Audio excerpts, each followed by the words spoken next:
ug mao kini mga igsoon ang lesson, ang rason nganong gipakanaog sa Dios kining maong layi o kining maong balaod, kining maong sugo mga igsoon aron nga ikaw ug ako nga nanimati karon mabutang gyud sa atong hunahuna ingon mas tong kasing-kasing na ang pagduol sa Ginoo atong priority. Welcome back to Born to Praise TV channel. We are created to praise and worship God. Atong prioridad mga igsoon. Matod pa sa bersikulo 22, ang Dios duol kanato, dili layo. Meaning, mao kini mga igsoon ang usa ka buhaton sa usa ka tawo aron nga kitang tanan makaduol.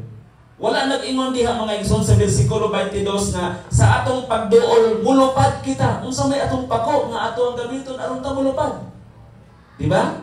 Kung mula mong muduol ta sa Ginoo, gamiton gyud nato ang atong mga tiil. Gamiton nato ang ato ang mga sakyanan aron makaduol ta dinhi sa balay alampuanan aron nga kita magiusa sa pagtawag o paghatag sa atong mga pagdayeg diha sa Ginoo. Kay kabalo ba ta mga igsoon na kung muday ka sa Dios, mo ni siya sweet aroma of worship.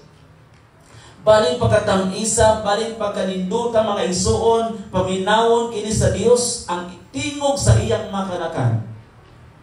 Usa kini sama sa insenso mga igsoon nga sa dihang silaban dagkutan mga igsoon ang aso mualis po paingon sa taas. Ang mga pagdalig sa mga matarong o gimatarong sa Dios mga igsoon, dako kay kahimuan nga dawaton sa Ginoo. Munang ang worship mga igsoon is not a work, but it is a privilege. Usa kini kadagong pribiliyo mga igsoon. Wala siya mag-ingon nga maglupad kita, wala siya mag-ingon nga kitang tanan mga igsoon bisan unsang kayamanan nga dili nato mabuhat nga wala kita.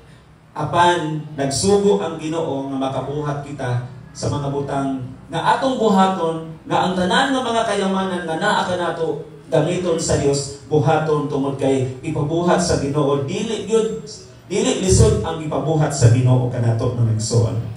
Nagpasabot kini mga igsoon sa verse 22 nga ang Dios duol ra kanato tungod kay nagmando man siya nga moduol ta sa Dios. Ngunit katang moadto pang mga igsoon sa pikas isla, sa pikas sa laing dapit mga igsoon aron simbaon nato ang Ginoo. Aron nga ato ipadayag mga igsoon ang ato ang mga pagdayeg sa Dios labi na nining mga orasa na ang tanan mga katawhan sa Ginoo managhiusa aron nga atong daygon sa espiritu kamatuoran. Sama kini mga igsoon sa usa ka amahan nga nagpaabot sa iyang anak ug sa diha nagpaabot sa iyang anak mga igsoon nga mopauli sa laing nasod sa dugang mga panahon gikan sa laing nasod mga igsoon. Ug unya sa iyang pagpauli mga igsoon ang gibati sa usa ka amahan ug sa usa ka anak man nagsama sila gibati nga gimingaw nga mohatag sa iyang pagakos nga mohatag sa iyang mga pulong nga sa iyang pahiyong mga igsoon. Mausap kini ang gibati sa Dios na nagpaabot nimo ug nako. Sa panahon nga muduol ta sa Ginoo mga igsoon, ingon ang pulong sa Dios sa John chapter 6. Na si kinsa katong kutob sa muduol kaniya dili mahimong isalikway sa Ginoo. Tungod kay ang Dios dili layo kanato. Duol kayo ang Ginoo sa atong kinabuhi. Muna mga igsoon nga bisag unsang mga kalisdanan nga nagtuo ta nga nitaklob kanato ang tibuok kalibutan. Usara kana mga igsoon kahuna-huna sa tao nga wala o dili makapaabot sa tabang sa Dios. Dunay mga panahon mga igsoon nga magdali maguta. Kung nalimot ta nga dunay Dios na naghatag kanato aron makapaabot ta. Dunay Dios na naglantaw kanato nga nahibalo sa imong sitwasyon, nahibalo ug unsa ug anus ata niya mga igsoon i-rescue. Because He is concerned about us. Concerned kayo ang Dios nato mga igsoon. Muna nga sa panahon nga dili nato kaya naa ang Ginoo kanunay nagsapupok sa matag usa. Hallelujah. Muna ang verse 22. Usa kini mga igsoon kapag kapamatuod na ang Dios seryoso or sincero mga igsoon sa iyahang programa. Ang ato lang mga igsoon nga magkahintag panahon. Ato yung dumdumon mga igsoon nga diri kita gipadalanginan sa Dios, diri kita gipaanggo sa Dios, diri kita mga igsoon giablihan ang atong salabutan aron nga ikaw ug ako mga igsoon huptan nato ang atong nabatunan.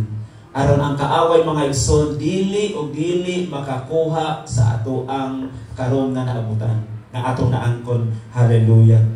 Mo ni mga igsoon nga atong hinumduman nga sa atong pagduol sa atong buhig na Dios. Sama kini mga igsoon sa usa ka lampara. Kinsa may nakakita lampara? Diba? Suga. Okay? Unsa may simbolo sa suga? Ang simbolo sa suga mga igsoon o kini siya magdanag sa kangitngit. O sa diha mo danag kini sa kangitngit mga igsoon, unsa may imong buhaton? Kinahanglan mo duol sa kahayag. Siyempre kung naan sa lampara na ang lampara mga igsoon, dili gyud siya doon nag-portion mga igsoon nga dili kakaklaro kung naakas layo. So siyempre kung naakay latawon mga igsoon, pag duol nimo dito, maklaro na gyud ang gusto nimong lantawon. Labi na kung kurap-kurap na nga to ang mata, ang atong pananaw mga igsoon, dili na ta makaklaro kung di nato gyud ipaduol sa main nga kahayag. Nakakita na ta kahayag, pero dili gyud nato maaninag mga igsoon ang tinuod kung dili gyud nato iduol ang atong kaugalingon diha sa main nga kahayag ug walay lain nga kahayag mga igsoon, si Jesus. Na? O kining Jesus mga igsoon nga imong nailhan nga atong naangkon, nga atong nadawat mga igsoon. O kining Jesus nga nagpahimangno kanato nga kitantanan mo dan-ag usab sama katong mga tawo nga naas kangitngit mahayagan sila ug unya sila makabaton og paglaom. Dili ikaw pod nga nahayagan ang mga igsoon ayaw tuguti nga mapalong ang imong kahayag. Kay kung mapalong ang atong kahayag mga igsoon, dili na kita makakita sa dapit diin ganahan tang moadto ug unya labi na kung makaadto ta sa ngitngit ug awao nga dapit mga igsoon, mamiligro na ang atong kinabuhi.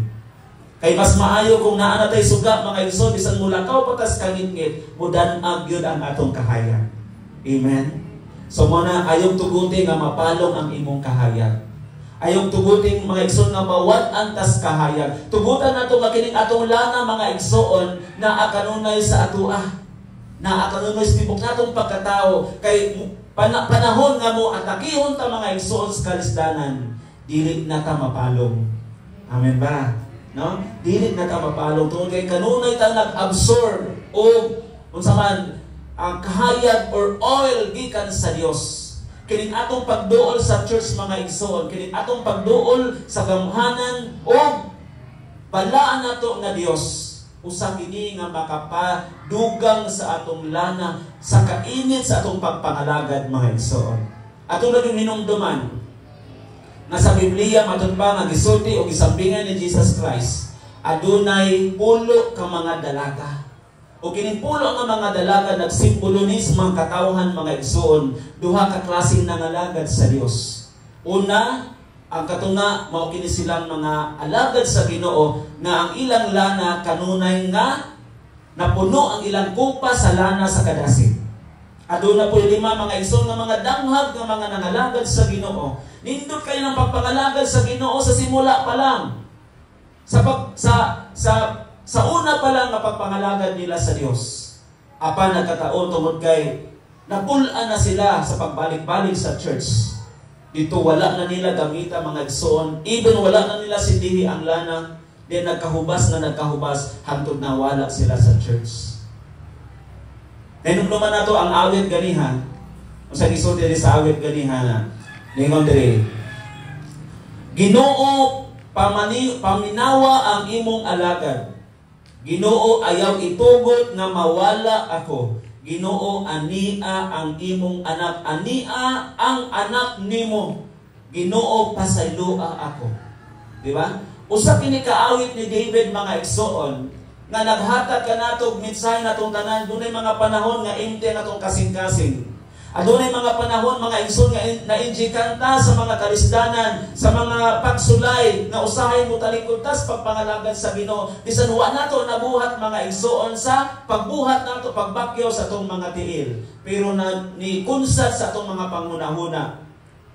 O hayungduman nato mga igsoon, ang atong kaaway, grabe, cruel siya mga igsoon. Mao na nga maghantong o disensitive enough mga igsoon sa pagpaminaw sa pulong sa Dios. Ug mo ni hinungdan nga kining lana mga igsoon dili mawala sa matag usa-usa kanato, dili mahubas aron nga ang imuhang kadasig magapadayon. Kining mga butang nining kalibutanan nga ato ang giulikdan, nga ato ang gihatagan og pagtagad, dili ni makatabang sa atong eternidad. For watching, please like, subscribe, and bell all for more updates.